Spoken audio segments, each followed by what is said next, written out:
Debra Morrison, a 42-year financial expert.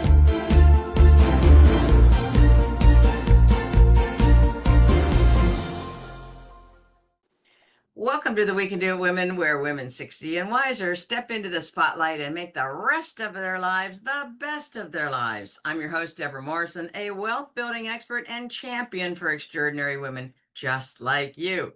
For over 47 years, I've helped women secure their financial futures, and now I'm on a mission to ignite a revolution, showing the world that at 60, 70, and beyond, some of us might be a nickel slower, yet we're all just getting started. And our esteemed guest today comes to us from Portland, Oregon, Jeanette Leardi. Jeanette is a best-selling author, social gerontologist, community educator, editor, public speaker, and aging wellness leader who has a passion for older adult empowerment, finds special personal fulfillment helping boomers and older generations identify and share their wisdom with others. Jeanette, welcome to the show. Thank you, Deborah, for inviting me. It's a pleasure to be here. Indeed. So we're going to get right to it because you have quite a bio and a list of accomplishments that I want to address in this time together. So you're renowned, Jeanette, for your advocacy around older adult empowerment and changing cultural perceptions about aging. And you have written a very amazing book, Aging Sideways, Changing Our Perspectives on Getting Older, a book that encourages society and individuals to rethink their traditional linear narrative of aging and embrace the value, wisdom, and creativity that elders bring as mentors and catalysts for social change. Talk to us about Aging Sideways. Amazing book. Oh, well, thank you so much. Well, I've been blogging about aging issues for over 10 years, and so I decided that last year to combine them, to compile them, and I've been also writing other kinds of articles on aging issues. So I thought, let me put it all together in a book and reach a farther audience than I'm able to in just, when I give my appearances and speak elsewhere. So I just thought I'd do it. And I don't know if your viewers can see, but behind me there's a cover of my book, and the title is on a slant. And that's deliberate. We are aging sideways, and I can explain what that means and how I got that title, if you'd like. Yes, we will. We'll dig deeper into the book. And yet I always like to have people go back, right? Let's rewind a little bit and pop back to your early childhood, if we may, Jeanette. Sure. As I'm reading, your early childhood was deeply influenced by your love of writing and storytelling. Yes. You began writing as a child, a passion that would later inform your work as an author and educator for both children and older adults. And what I read, was a little known fact of your upbringing. Oh, where did I put that? Well, we're going to get to that in a minute because it's not exactly where I thought it was. You wrote about the negative stereotypes around age, which can seed themselves early in little kids' lives. Yes, absolutely. Children as young as three Talk years old. Go for it. Children as young as 3 years old can start to absorb ageist images and ageist stereotypes. Think about the fairy tales we raise kids on, the Wicked Witch and the Evil King and the ugly troll that's sitting under the bridge, Think of all the advertisements that they see, as we're watching TV and little kids are in our presence, they're watching the same TV. And what kind of images and impressions do they get? They may also hear their own parents' comments about getting older or their comments about their parents. So they and a lot of children may not have access to grandparents. They may live far away from grandparents, so they may not have accurate and positive role models in their lives. So they could absorb these ideas as early as 3 years old. There's a particularly egregious, terrible activity that some schools do, elementary schools do, to celebrate the 100th day of school. After being in school for 100 days, they ask kids to come in dressed as 100-year-old people. And so they come in with canes and walkers and gray wigs and wrinkles painted on their face and shabby clothes, bent over. And this is not, there are older people who look like that, sure, but that's not the image, the association we want kids to have about old people. So instead of celebrating the 100th day of school that way, we gerontologists would say, well, the 100th day of school is a cumulative effect. You're learning things for over 100 days. Well, aging is a cumulative effect too. So why not celebrate it by saying, put a penny in a jar every day, and after 100 days, this is how much 100 pennies look like. And like aging, this is what 100 years of aging can be like. All the knowledge, all the experience, all the skills. That's the kind of stuff we need to change. I couldn't agree more. How rich is that? Every pun intended, putting the penny in the jar, because clearly this is a compounding effect and we are wiser with compounding, right? And it's Absolutely. only the lucky of us that age. Right, right, exactly. So let's We're, get that straight. yep, yep. You know, people say it's a privilege to get old. I have started to push back on that. It is a privilege, you know, it is, we're lucky if we can get old, but we also have a right to get old. We have a right to get older. And so we need a society that's going to support us in aging in the ways that we need and want to age. So it's half of luck, and the other half is deliberate willpower on our whole culture to say yes, getting old is something worth doing, and let's support it all along the way. I am so impressed with that languaging. I love language and the aspect of how our society in America certainly has been pushing older people to the sidelines. Now we're kind of done with you, especially women. We're kind of okay. You had your kids maybe or whatever. You did the household, and now we're kind of done with you. And the aspect of how we care or don't care for our aging community is so telling, and it's obviously a burgeoning percentage of society. And so finally, some of the boomers, coming up with more money typically than others, are kind of calling the institutions, if you will, the society into a much more humane, although there are pockets, and rural America is certainly in those amidst those pockets of less money, because we haven't put, to your point, we haven't put money toward this right. Like, Mm-hmm. it's a civil right to Mm-hmm. age. Mm-hmm. I'm so pleased that you're bringing that up, Jeanette. Thank you. So you've long embraced the value of intergenerational learning and Yep. memory building. You place significant importance on experiences stored and drawn upon for future decision making and personal growth. I love that, because it's kind of like this repository we're taking in as we age, and we're taking in all these experiences, and they're not just lying fallow. They're finding a little partner, and then they're unifying, and then they're saying, hey, wait a minute, I've got wisdom that these 24-year-olds can look for and chat, but they're not going to find it.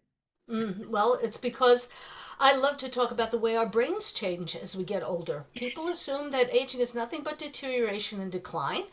And so, if we believe that, of course, we're going to be afraid of getting older. Of course, we're going to dread it. We're going to try and postpone it. We're going to make fun of people who do get old because it's the us versus them. I'm not there yet, so let me kind of make fun of older people because that's not really me yet. Yeah. The ironic thing is, if you survive, you are going to be one of those people. So why not see aging in more accurate, correct ways? So yeah, that's exactly the point. Right. And so, to your point, like, if you've, held yourself up as like, okay, great, I'm not in a wheelchair, right?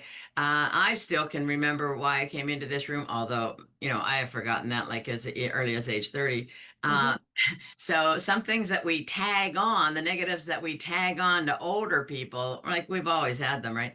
But this whole aspect of bridging the gap, if you will, if in fact we have in our own psyche, we're quote unquote better than the people that perhaps are a little bit less abled, boy, if something befalls us, it's pretty daunting, because we have held ourselves up as other, and now chink in our armor, if you will. That's a horrible statement. Just now, something has befallen us that is largely out of our control. And now the psychological effect is almost complicated and more, almost doubled that which it would be if we'd have just accepted aging as something that, we have a right to do, and we're hopeful that we get to do it. Right, exactly. And that's where the discrimination of ableism intersects with the discrimination of ageism. Right. That Absolutely. anybody can become can experience a disability at any time in their lives. You Right. know, and again, what is society doing about it? How is society going to support anybody at any age, at any condition, for any reason? That's what I work toward. We've got to be changing society about all of this. And when I talk about the ways our brains change, there are some, yes, I'm not delusional about getting older. Our brains do slow down in certain aspects. We do take a little longer to react.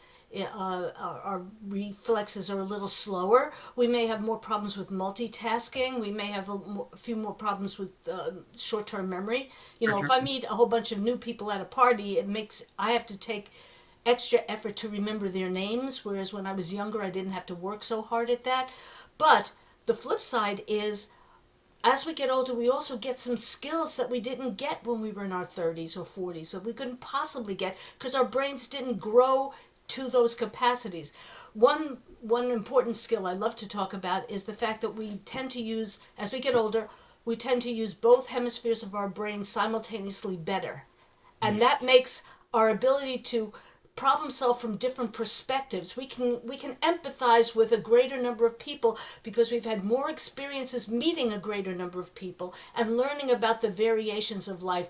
We tend not to see life so much as black and white as we would when we were younger. Oh yeah, it's yes or no. Let's do this, let's do that. As we get older, we may see the what ifs and the gray matters. You know, isn't it true that as we get older, life isn't as clear cut? We see the exceptions to the rule. We also know the shortcuts. We're also able to decide what's important and what's not important when we're doing a task. Like Just like you could skip the steps. You can go from A to D. You don't have to go through B and C.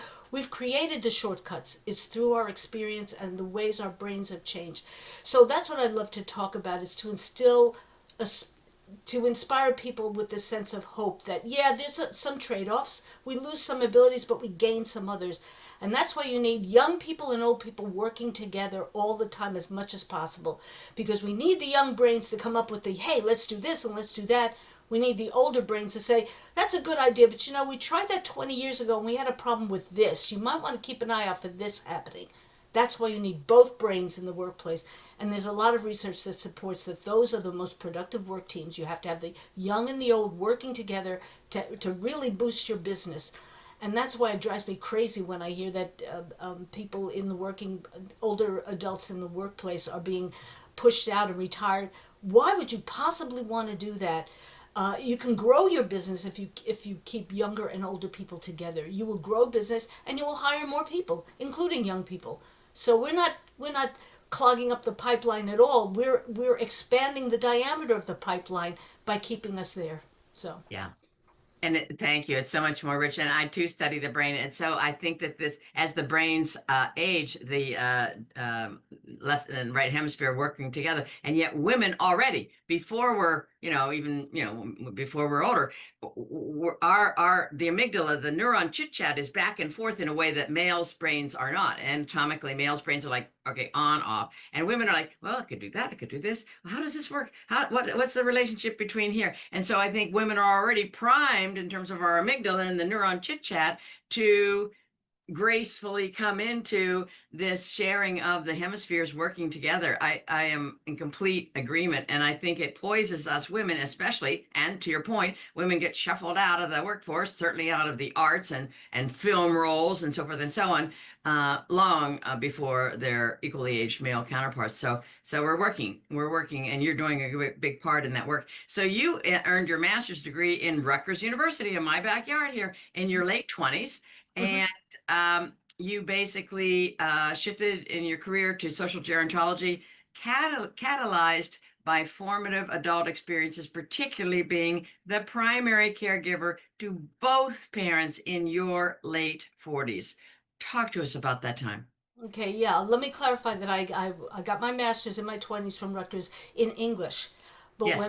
But once I was a caregiver to both my parents in my late Yeah. 40s, for about a decade, it was so hard to get them what we call person-centered care, the kind of care that treats them as the holistic people that they were, their needs, their history, their preferences, and all of that. It was very hard because a lot of times we all came up against a system that made things convenient for the system but not convenient for the individual. And so we had some very stressful times negotiating that. And once they both passed away, I decided to go back to graduate school and figure out, why do we get aging so wrong and how do we get aging right? So when I went back, I got a graduate certificate in gerontology, I but see I that. was in a class with mostly people who were going into gerontology immediately out of college, so they were in their late 20s. Here I was, late 40s, early 50s. And so I was fascinated by why they would be at that age so interested in in things that have to do with getting older. And I would ask them, and this goes along with what we were saying about young people, very, children and absorbing images of aging. Without exception, I would say, well, why are you interested in gerontology? And they would say, well, I had a great relationship with my grandparent, or there's an elderly couple next door that were really supportive, or I had a terrific old professor. They had a good role model at a young age, and that's what made them. They weren't programmed as much to be as ageist as children who didn't have that kind of experience. So I learned from them, but they also learned from me. They kind of saw me as, a kind of a unicorn, and like, well, tell me, you're old. What is it about being old that we need to know about? So we taught each other, and that was a wonderful intergenerational experience. So, Well, that's amazing. And then I'm also reading, of course, there are classical gerontologists, Bernice Newgarden, Matilda White Riley, and so forth. Were shaped primarily by academic disciplines, right? mm, Sociological inquiry and concepts like age norms and cohort flow, social structures, and their emphasis was on the study of time and mhm. societal expectations and the structural, if you will, organization of age within society. And yet you bring this literary, narrative, practical caregiving perspective to the field, which is really fresh. And the emphasis on personal story, art, and direct caregiving roles as the springboards for your work and people that follow yours, rather than entering gerontology through purely academic driven avenues. And so I applaud that it's that marriage of the two that I hope that more and more people will continue to make those connections. So thank you for being on that other barbell end, which is so valuable. And of course, you lived it for all of those years, 10 years caregiving. So talk to us about your parents. I want to talk specifically about your mom in a second, but how old were your parents when they started to decline so that you ended up in a caregiving role? Well, that's interesting. I mean, my mother had medical challenges probably since from the age of when she hit about 60. She had breast cancer that ultimately metastasized to her brain and spine. So she had on and off surgeries. She had a double mastectomy, and when she was in her 60s, and but then when she was in her 70s, that's when the metastasis occurred. My father had heart disease, probably from around the same age, in his 60s. So from that point on, they were always very strong people, but from that point on, they started to have physical challenges. And so when they were in their 60s, I was in my 30s, and so that's when that happened for me. That whole caregiving, that consciousness about caregiving. But the interesting thing about caregivers is that a lot of times we become caregivers without realizing that we are. We tend not to see ourselves as caregivers. Oh yeah, I'll do the shopping for you once a week, mom. And but I'm not really a caregiver. Well, yes, you are. If you're helping someone write a check, or if you're going to talk to the insurance agent while your parents are there, yeah, you're a caregiver too. So a lot of times caregivers don't self-identify until it's very late in the game. And I have a great empathy, obviously, for caregivers, and I've written a lot about the different stages that caregivers can go through and the different kinds of help we need in all of those stages. So, Absolutely. And I think that whole reticence to take on that mantle of caregiving also ostracizes us from the stress that caregivers hold, right? I mean, there are stats that show that a preponderance of caregivers, particularly for Alzheimer's, people suffering with Alzheimer's, the caregiver can very often die before the patient. yeah, yeah, So the amount of stress that caregiving exacts in many cases, especially with mental affectation, is not to be understated. And so perhaps that's why I was like, okay, I'm not a caregiver because my parents really aren't that sick or something. But I don't know. There's still this discomfort. I'm a certified grief coach. There's a discomfort with death, and there's certainly discomfort with with aging and declining in various capacities. So, you're out there to obliterate that, as I am. So you returned to Well, graduate school, as you said, at age 57, and got your graduate certificate in gerontology from the University of North Carolina at Charlotte. mhm. And I wanted to zero in, so I just interrupted you. You were going to say something. Go ahead. Let me try and remember what. I'll circle back when I remember. Okay, no worries. And that's, by the way, that's a moment. That's not a senior moment. That's a moment. We all have moments, I you love know. that. Absolutely. I mean, how many, do any of us know a teenager that's never forgotten anything? Really? I mean, come on. I So mean, I embrace those. And actually, while we're on the subject, there's a reason why as we get older, we may have more of those moments. And there's a really good, really positive brain reason why. It's because the more we've experienced and the more information we have in our heads, it's like a library. I love to use the metaphor of a library. Imagine a healthy 35-year-old brain that has a library. Everything that person's experienced and known has a library of about 100,000 books. And you ask that 35-year-old brain, go find me Huckleberry Finn. Well, that brain's going to go right to the shelf, pull down the book, here you go. Now you have a healthy 75-year-old brain. By the way, I'm 73. We should all be declaring our age, not just admitting our age. Let's declare our age. you So bet. you have a healthy 75-year-old brain, and you say, go find me Huckleberry Finn. But that library isn't 100,000 books, it's 100 million books. And there's shelves that have been built to this library, and the aisles are longer, and there are more floors. It's going to take a while. So it's like, well, give me a minute. This is why we take longer to react, because we have more stuff to weed through to get to the fact that we get. And eventually we can get to that fact, but it takes us a little longer. But I'm proud to say, hey, give me a minute because I got a lot of stuff in here that I got to sort through to get to it. A lot of knowledge in here. That's the way I see it. Exactly. And so seldomly do we need things that are that specific, and yet the confluence of that wisdom just seeps out of every word that comes out of our mouths, right? So to your point of the intergenerational work environment, which I certainly applaud, there are, and to your point, you're saying like, well, the older person says, well, we tried that a few years ago and it didn't work because of this. And so then the younger person can say, okay. And my dear friend, late friend now, Dr. Susan Jeffers, who wrote the book Feel the Fear and Do It Anyway, talked about, our intuition goes up ahead.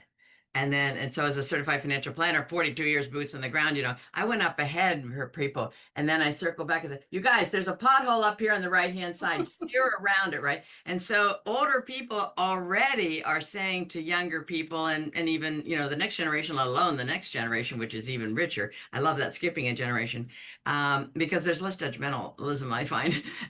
The older generation is our intuition, right? Now we can disagree with that, and yet there's nothing to disagree with in terms of experience. It's so irreplaceable. And Mm-hmm. so I want to be a champion for us to celebrate that. Now, I read Well, that go ahead. Well, along with that, let's take that library image again. Let's go back to the library image. There are two advantages to the older brain when you ask that older brain to go find Huckleberry Finn. Chances are, the longer you've lived and the more you've experienced, chances are more likely you have Huckleberry Finn in your brain. You've gotten to that piece of information where you didn't have it, probably maybe when you were younger. And then the other, when you talk about intuition, the other advantage of the older brain is to say, hey, and if you like Huckleberry Finn, I got 5 other books I can recommend you're going to like. That's what the older brain can do better, is make those associations and come up with additional information that's related, that was harder to do when you're younger because you didn't have that much to relate it to. So Yeah. that's Yeah. another reason. Very, very good. Thank you for that additive. Um, I read after your mom's death, you hosted a healing ritual Mm, for your female friends, marking your transition from a caregiver role and inspiring your awareness of uncelebrated milestones in adult life. exactly. That Exactly. sounded so rich to me. Talk to us about it. We have all kinds of rituals as we go through life in our early years. I mean, think of all the birthdays and christenings or confirmations or graduations, and then we have weddings. The only ritual we seem to have uniformly as we get old is a funeral. That's it. What Okay. else do we? When do we celebrate old people as old people? We lack the ritual for elderhood in this culture. Now, there are plenty of other cultures that do have rituals for that. But in our culture, we don't celebrate that passage. The closest we get is to a retirement party where nobody gets a gold watch anymore, by the way. I don't know of anybody who gets a, or burning a mortgage, okay, you've hit that milestone, whatever.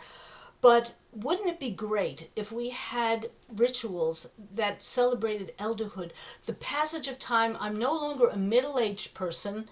I'm now approaching a different phase of life that has its own values, its own richness to it. And wouldn't it be great if we had those kind of rituals that were like family gatherings where even little kids could watch an older person be recognized for being an older person? Again, that's how we're going to get rid of ageism, is when we have the intergenerational appreciation of the circle of life and the lifespan.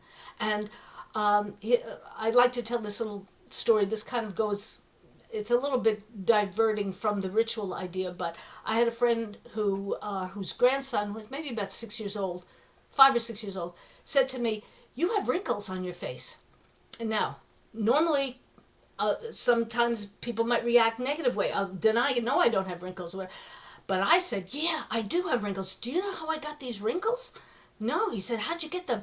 I said, "Well, I've laughed a lot, and I've cried a lot, and I've thought a lot, and I've been confused a lot, and I've worried a lot. And when you get to be my age, you will have gone through so many interesting things in your life that these will show how much you've gone through. And wouldn't you be lucky to get these kind of wrinkles like I have?" That's the recasting, the reframing. It's not inaccurate. I'm not lying, Absolutely. because you live long enough, your face is going to sag at some point, perhaps for most people. But why deny it? Or why make it a bad thing to get? It's like, no. So again, with these rituals for elderhood, if we had those rituals, children would not dread aging. They would anticipate it. They would look forward to it as an achievement. I can't wait to be like you, Grandma or Grandpa. I can't wait to have the brain like you have, or the wisdom you have. That's how we need to change our culture. And by the way, I want to go way, way back when you were talking about women's brains and men's brains. Yes. My personal feeling and my research has shown that it's not so much a physiological difference that has been inborn in women. It's that our culture our brains are plastic, and the way our culture treats women and the way our culture treats men and the expectations we have of women, we have greater expectations to be more holistic and social in our practices. So maybe we have formed changes in our brains, but it's because of the fact that our society has acted upon us to demand that we have these kinds of sensitivities and skills that if we were male, we may not have to rely on so much. So Yes. that's how I would see the difference. Okay. Well, I mean, in terms of women valuing context, Yeah. men value content. And Hmm. so whether it was the origin, I thought it was anatomical, but I'll be happy to stand corrected. The experiences that you had, including this healing circle, healing ritual, which I certainly applaud, became really pivotal in shaping you, Jeanette, to empower the older adults for person-centered care. I like that term, Right. dignity and the celebration of elderhood within society. Now, we have, and it's lesser known, but I had a croning ceremony for a dear Mm. friend of mine when she got to be 60, because, crone is a wise woman. Right. And that seems to be at age 60, but we haven't embraced it to the extent that it's, a ritual, to your point. So I couldn't agree more that let's do more of that. So, yeah, do you want to talk about this person-centered care, because that's so valuable? We tend to get caught up in the institution and the law and this exception and that deductible, but how about the person-centered care? That's a great question. Person centered care, basically, what it means is advocating for ourselves. Let us be smart patients in the way and our best self advocates. That's not to say that our doctors, that our healthcare professionals aren't there for us. Of course, they're there for us, but we need to be partners with them. And maybe this sometimes can be seen as a kind of a generational thing. I know when I was taking care of my parents, they would see the doctor as like all knowing. Don't question the doctor, whatever the doctor says, or don't make any waves. We don't want to be treated badly and everything. I had to actually work with my parents to get them to see that they were consumers. They were hiring these people to take care of them. We put more energy and focus into buying a car or a house than we do looking for a doctor. Right What's now. more important than our bodies? What's the most important thing we have? So we need to be looking for the right fit, the fit that we deserve. And so one of the things that I teach is about being a health is health literacy and being your best advocate. So working with doctors to say, here's who I am as a person. See me as a person. Don't just treat me as a compendium of organs or a conglomeration of symptoms. There's a reason behind my symptoms. And by the way, there's an interesting subdiscipline of medicine called narrative medicine, where doctors are being taught how to use storytelling to speak with and understand their patients' stories, because a lot of times the actual healing is could and the treatment can be discovered in the story itself. The story can tell the doctor, this is what I need to get well. And geriatricians are especially trained to see people as holistic. They are the narrative, they are the person-centered care physicians. That's not to say other physicians don't deliver that. Of course they do, but they're specially trained to deliver person-centered care and see their older patients in their entirety. We have an abhorrent, no, that's not the word. Abominable is the word I would use.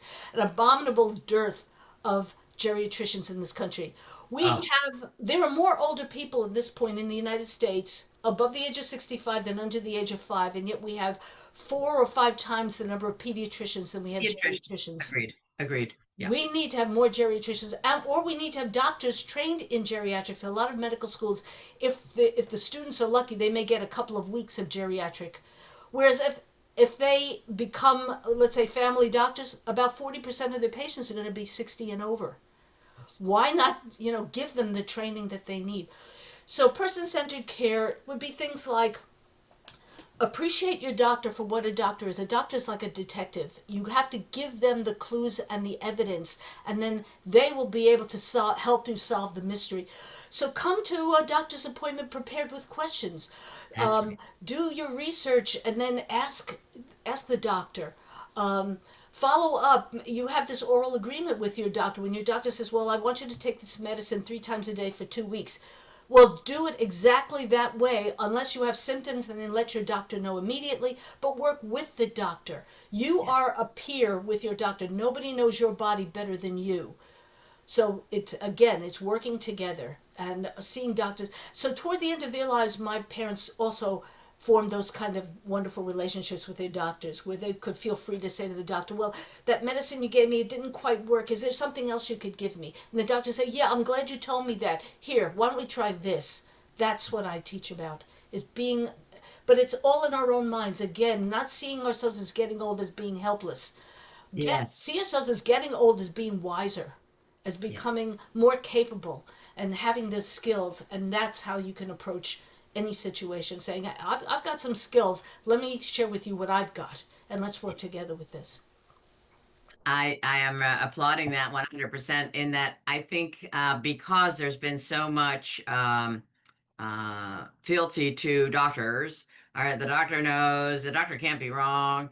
And so these medications, and oftentimes people are on a few of them, and the interaction isn't so good sometimes. So when especially a doctor changes something, it's incumbent upon the patient to say, hey, you know what, that really upset my stomach, or I couldn't sleep, or it really threw me for a loop, because it's not just about that discomfort that they felt at the initial stages. It may be the body screaming and saying, no, no, this drug does not belong with this drug. And you're the person to say there is a little ember burning and it's going to turn into a big fat fire. And this could be life saving for us to speak up for ourselves. I don't think people Absolutely. gather that Right. importance. Right, exactly. And again, I mean, I'm praising the practice of geriatrics, geriatricians are specially trained in what's called polypharmacy.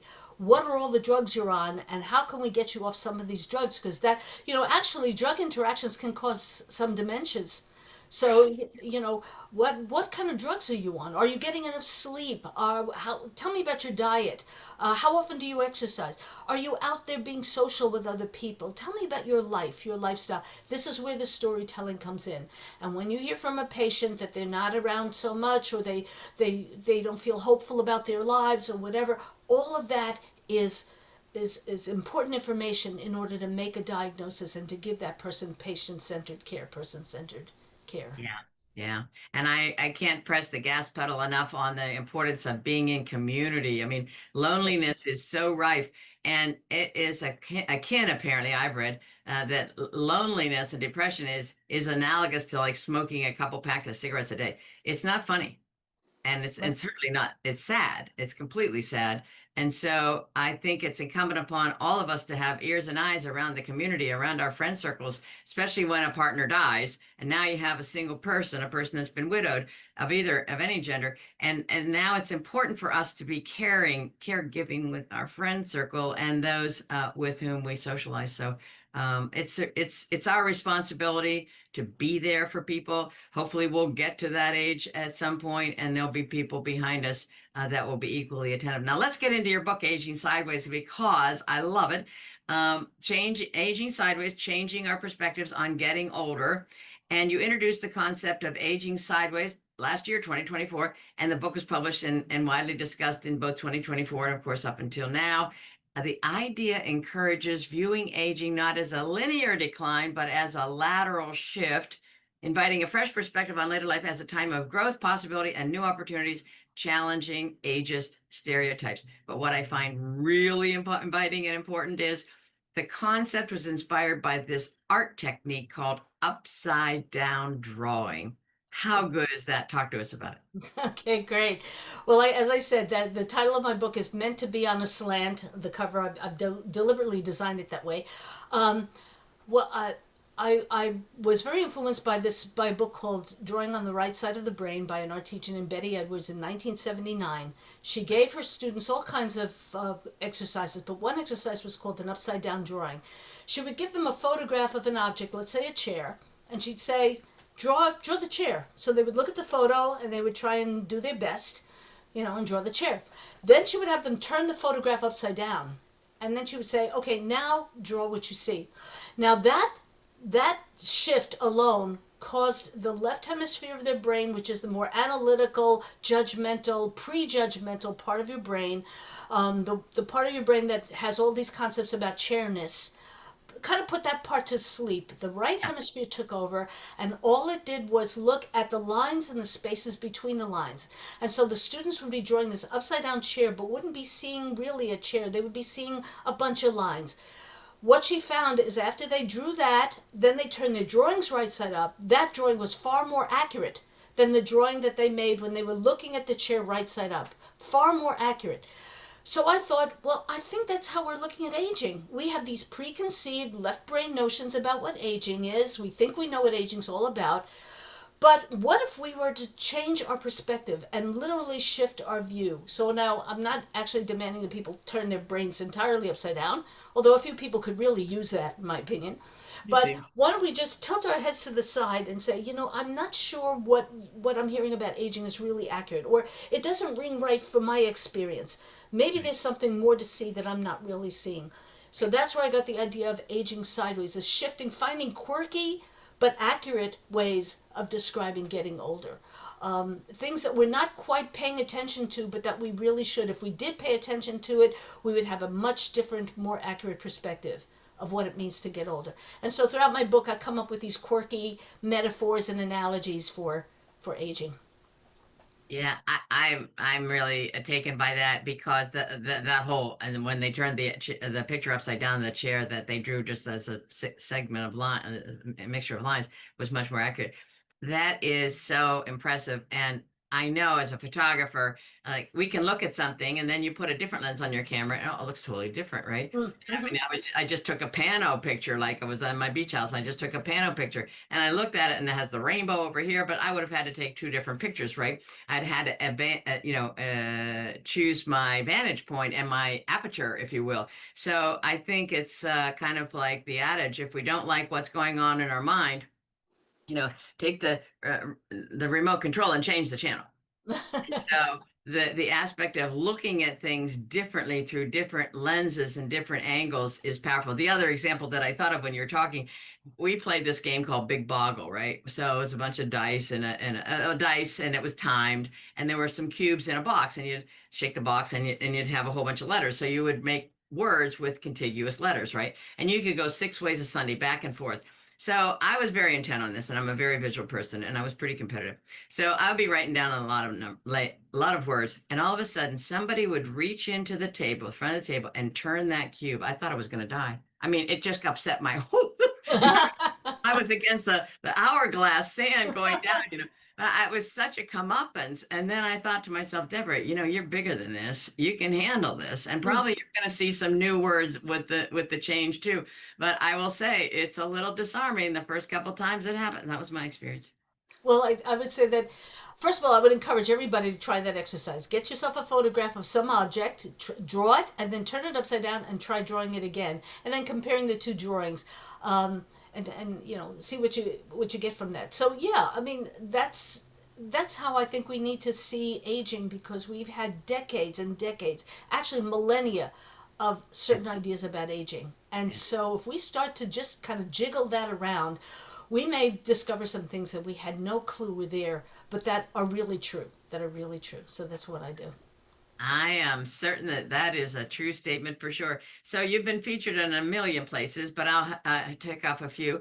The Meaning and Moxie After 50 podcast with host Leslie Maloney, discussing aging, ageism, and strategies from your book. NPR's Fresh Air and author interviews, known for in-depth interviews with authors and cultural figures that reach millions nationally. The Art of Aging podcast by Reverend Beth Long Higgins, focusing on the intergenerational relationships, ageism, and aging strategies from your book. An interview with NPR's Shots blog, where you talked about how to handle everyday ageism and cultural shifts.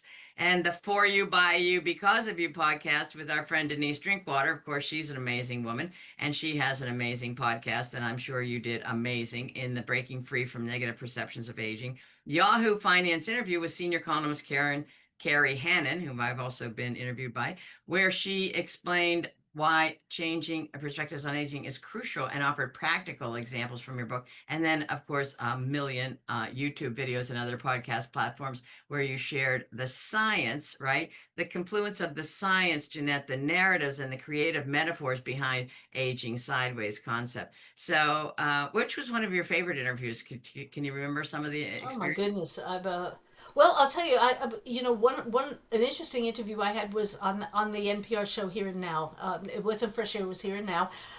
It was me and another gerontologist who was in her 30s, Christina Peoples, and we were both interviewed about gerontology and about generational attitudes toward aging. And I thought that was a really neat thing to do, to have that set up that way. So that was a very interesting thing. I mean, I've had a lot of great interviews. I don't think I could pull one out as a standalone.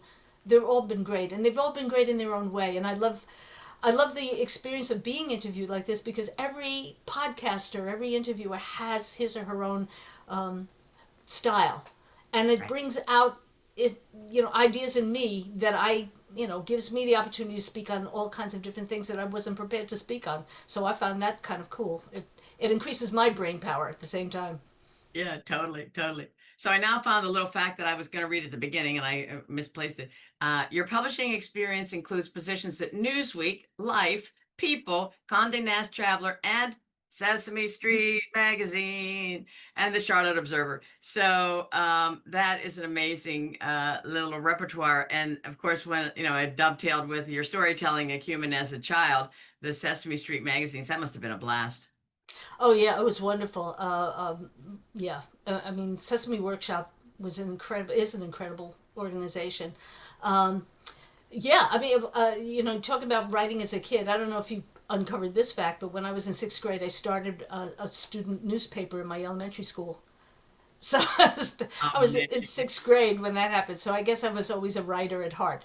I'm thinking, But I started my writing career actually in writing educational materials for children, and so I have both ends of the aging spectrum. So that's why it's very important. When I started in the '70s, my cohorts and I, we started to write stories of that reflected a world we wanted to see. I don't know if people who are my age or around my age are familiar with the Dick and Jane books from the oh 1950s and yeah, 60s. I know. The stilted language, see spot run, run spot run. First of all, nobody talks like that, not even kids. Yeah. But the very, very stereotyped middle class white family. And one story really stuck in my mind as a child, and I never quite knew why until I got older, why that story hit me so strongly. One story was Dick was out in the backyard with father building a doghouse for Spot, and Jane was in the kitchen with mother, who's wearing Okay. an apron and pearls around her neck, and they were baking an apple pie.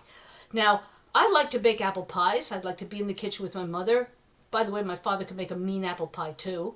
But I also, part of me wanted to also build a doghouse. My father would show me how to make things, and he was a carpenter, and he could make all kinds of things. And I felt weird, like shouldn't I just want to be in the kitchen baking the apple pie? What's wrong with me? And years later, I started to think, how many boys that in my class probably preferred to bake a pie rather than be out building the doghouse, let alone have friends who were people of color, or and let alone having same sex families or alternative kinds of families, step families. Those kinds of stories didn't exist. So when I started to write in the 1970s, my cohorts and I, we started to create stories where you had male nurses and women airline pilots and friends who were of different races, and we started to create stories of a world we wanted to see, stories that actually were based on examples that were few and far between but did exist. But Did. let's have more of them. Let's have more male nurses, more female airline pilots. And so that's why the storytelling comes full circle for me. You tell kids holistic stories, you have older adults tell their holistic stories, and we grow up with a holistic view. We have turned the chair right side up now, and we have a more accurate view of what aging is about. So well said. So well said. So I know some people advocate taking small steps when you're doing any type of behavioral modification, if you will. How can you? Do you have little tips that you can extend to us in terms of how we can all age in more empowered ways, Jeanette? Oh, absolutely. Thank you for asking. At the end of my book, I propose four strategies for aging sideways. So, in short, I can quickly go through them. The Yes, I want to hear. first sideways approach is to be flexible. Sidestep a deeply embedded obstacle that you're approaching rather than retreating from it or trying to remove it, futilely trying to remove it. So when we meet up with ageist perceptions or discrimination, we don't need to be overly angry or aggressive about it, nor should we retreat or run away from it. We can use other kinds of flexible ways to get around it. I like to use humor personally. Love it. And one thing that's happened to me more than once is let's say I'm at the checkout counter at a supermarket, and the clerk, who's clearly decades younger than me, says, "Did you find everything you needed today, young lady?" And now, where's that coming from? Well, that person believes that aging is bad, and She's believes that I'm complimenting. aware that I'm old, and so I must feel bad about being old. So what I do is I would say things like, and I actually touch my hair, and I have gray hair, and I say, "Oh, I'm sorry, do you have eye problems?" I'm an old person, and I'm okay with being old, and guess what? You can be okay with it too. And it kind of calls it out, but it calls it out in a nice way, and a grin comes to that person's face. Everybody starts smiling. Yeah. Yeah, so be flexible that way. When people are using what I call compassion, what we call gerontologists call compassionate or benevolent ageism, they're trying to make us feel better. So they call us honey or sweetie, or they talk loud to us because they assume we're all deaf, or they talk slowly because they assume we can't understand. We can kind of gently correct them, say, I know you're trying to make me feel good, but you know what? I hear you perfectly well. Or instead of calling me honey sweetie, call me Jeanette. I'm okay with that. So point it out. Again, talking about being your own healthcare advocate, if you find a doctor that's not meeting your needs, Yes. look for another doctor. Yeah. If you are finding job discrimination at your workplace or finding it hard to get a job, a lot of older people have started their own business. And research shows that if you start your business over the age of 50, you're twice as likely to be more successful than if you start your business when you're in your 30s. And if you started over the age of 60, you're 3 times more likely to be successful. So the first strategy is be flexible. Do something else. Find some other way. The second strategy is to be skeptical. Let's redefine a term that doesn't seem to fit or that demeans us. Let's call it out for what it is and find another way that is more accurate. My favorite one that actually has caught on, and I've heard people around the country quote it back to me, is if you've ever heard the phrase the silver tsunami, the gray tsunami. Yeah. There's so many of us baby boomers and we're wiping out Social Security and we're wiping out Medicare and we're using up all the resources. By the way, there's some very easy fixes to that if we have the political will to do so. But also, we're not a tsunami that's a threat to our society. What we are is a silver reservoir. We are a reservoir. Our skills and wisdom and knowledge are being pent up and held back. Why don't we open the floodgates? Let us older people back out into the society with our knowledge and our skills and mentorship and all of those abilities. And let's redefine terms. Don't call us the elderly, because we don't, first of all, it's the most inaccurate thing of all to lump old people into one group. We become more different the older we get from one another. Because we've had so many more different experiences from one another. So we become more individual from one another than when we were kids. You bet. The third sideways approach is to be broad-minded. Look peripherally around as you go through life rather than just straight ahead or in the rearview mirror. I hope that's the case when we drive. We're not just looking straight ahead or in the rearview mirror. We're looking side to side occasionally, especially when we come to an intersection. So what else is in your life? And what I love to use is the metaphor or the technique that is used in improvisational comedy, the term yes and. Yeah. What happens in improvisational comedy is the audience gives a prompt, hey, you're all on a desert island, so that's the yes. And then the comedy troupe takes that and does an and with it. So, and what do you do with that yes? So someone will say, hey, there's a pod of dolphin coming toward us. Let's all jump on a dolphin and we can get off the island. That's the and to the yes. Well, what's your and? We're all familiar with what our yeses are. I live here, I earn this much money, my experience is this. But what else do you have to offer? So that's the yes and being more broad-minded about your life. And then the fourth strategy is to be daring. Be open to the unexpected rather than try to control what you encounter in the moment. So let's see getting older as just as adventurous a time as when you were a kid or when you're middle-aged. If you're afraid of going to a party because you think you're going to be the only old person there, great. You could be the role model. You could be the cool old person at the party. Go up to the younger people and start talking to them and show them just how cool you are. Stop thinking in terms of age appropriate. My feeling is once you are legally an adult, there's no such thing as age inappropriate. As long as you're not hurting yourself or someone else, do whatever you want. If you want to dye your hair shocking pink, if you want to go dancing in a club at 2 a.m, do it. There's no such thing as age appropriate. So be daring. And again, if you know what your and is and you want to explore that and, you want to be flexible, be daring in it. Use what I call the power of one. We all have the power to change things in our society. A lot of times we think, I'm only an individual, what can I do?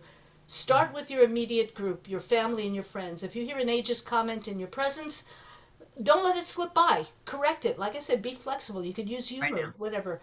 But then expand it. If you see an article in a newspaper that makes fun of older people, write a letter to the editor, post it on social media, that kind of thing. So let's all embrace that power of one. Be daring. That's what getting older is about. I love those 4 punch points and thank you for highlighting them.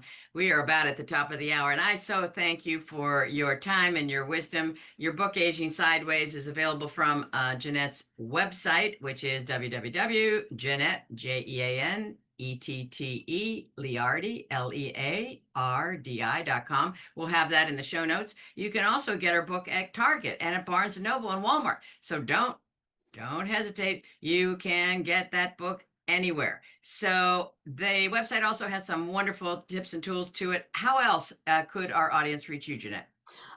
Look me up on LinkedIn. I'm on Blue Sky and I'm on Facebook. So I'm around. Excellent. Well, thank you so very much again for your time, Jeanette. And we are grateful for you and your fine work in terms of gerontology.